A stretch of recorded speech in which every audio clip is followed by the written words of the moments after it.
নমস্কার সম্মানীয় দর্শক বন্ধুগণ। 1 জানুয়ারি 2026 থেকে বদলে যাচ্ছে একাধিক নিয়ম। এখানে বলা হচ্ছে 1 জানুয়ারি থেকে বদলে যাবে এই নিয়মগুলি। আপনার কি সুবিধা হবে জেনে নিন। মোটামুটিভাবে 10টি গুরুত্বপূর্ণ বদল ঘটতে চলেছে। কি কি বদল সরাসরি দেখুন। প্রথম নিয়ম হচ্ছে নতুন রেশন কার্ড সংক্রান্ত। 2026 সাল থেকে রেশন কার্ডের প্রক্রিয়া সহজ করা হবে। রেশন কার্ডের জন্য অনলাইন আবেদন এখন চালু করা হয়েছে। এটি বিশেষ করে গ্রামীণ এলাকা এবং কৃষকদের জন্য স্বস্তি দেবে। মানুষকে আর সরকারি অফিসে যেতে হবে না, তারা ঘরে বসেই আবেদন করতে পারবে। দ্বিতীয় নিয়মটি কৃষকদের জন্য। নতুন বছরে কৃষকদের সঙ্গে সম্পর্কিত বেশ কিছু গুরুত্বপূর্ণ নিয়ম কার্যকর করা হবে।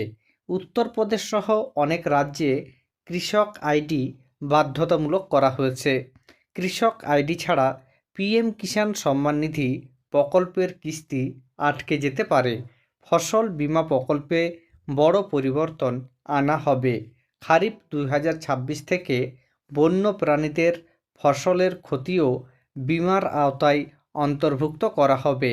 যে কোনো ক্ষতির বিষয়ে 72 ঘন্টার মধ্যে রিপোর্ট করতে হবে।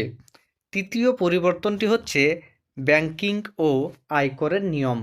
2026 সালে অনেক ব্যাংকিং ও আয়কর নিয়মে পরিবর্তন আসতে পারে। আয়কর রিটার্ন ফর্মগুলি সংশোধন করা হতে পারে, যার জন্য আরও ডেটাভিত্তিক তথ্যের প্রয়োজন হবে। ক্রেডিট স্কোর আপডেটের নিয়ম এপ্রিল 2026 থেকে। ক্রেডিট স্কোর আগের 15 দিনের পরিবর্তে মাত্র 7 দিনের মধ্যে আপডেট করা হবে। এসবিআই এবং অন্যান্য ব্যাংকগুলি ঋণের সুদের হার এবং ফিক্সড ডিপোজিটের হার সংশোধন করেছে, যার প্রভাব 2026 সালে দেখা যাবে। চতুর্থ নিয়মটি সরকারি স্কুলে ডিজিটাল উপস্থিতি। অনেক রাজ্য 2026 সাল থেকে সরকারি স্কুলগুলিতে ট্যাবলেটের মাধ্যমে ডিজিটাল উপস্থিতি ট্র্যাকিং ব্যবস্থা চালু করবে। এটি শিক্ষকদের উপস্থিতির উপর আরও ভালোভাবে নজরদারি করতে এবং পুরো ব্যবস্থাকে আরও স্বচ্ছ করতে সাহায্য করবে। 5 নম্বর নিয়মটি অত্যন্ত গুরুত্বপূর্ণ। সোশ্যাল মিডিয়া সংক্রান্ত নিয়মকানুন। সোশ্যাল মিডিয়া সংক্রান্ত নিয়মকানুনও ক্রমশ কঠোর হচ্ছে।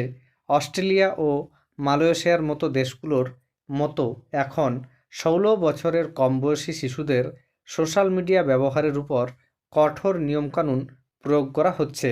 ভবিষ্যতে ভারতেও এই ধরনের নিয়মকানুন দেখা যেতে পারে।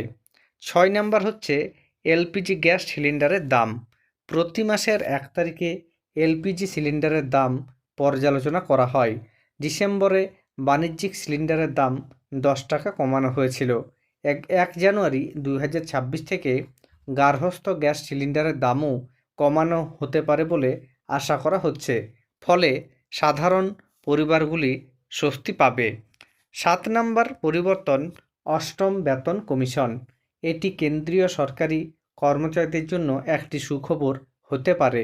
আশা করা হচ্ছে যে অষ্টম বেতন কমিশনের সুপারিশগুলো 1 জানুয়ারি 2026 থেকে কার্যকর করা হবে। ঘোষণাটি বিলম্বিত হলেও কর্মচারীরা পূর্ববর্তী তারিখ থেকে সুবিধা পেতে পারেন। ফিটমেন্ট ফ্যাক্টরের পরিবর্তনের কারণে মূল বেতন এবং পেনশনে একটি উল্লেখযোগ্য বৃদ্ধি সম্ভব। 8 নম্বর পরিবর্তন সিএনজি এবং পিএনজির দাম কমবে। কেন্দ্রীয় সরকার 1 জানুয়ারি 2026 থেকে কার্যকর হতে যাওয়া কর পরিবর্তনগুলো বাস্তবায়ন করছে। জোনিং সিস্টেম পরিবর্তনের ফলে সিএনজি এবং পিএনজির দাম কমতে পারে। এটি যানবাহন মালিক এবং গার্হস্থ্য গ্যাস ব্যবহারকারীদের স্বস্তি দেবে।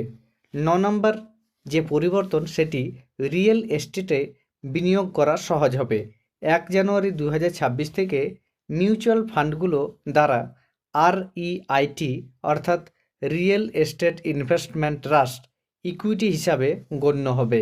এতে রিয়েল এস্টেট খাতে বিনিয়োগ বাড়বে বলে আশা করা হচ্ছে।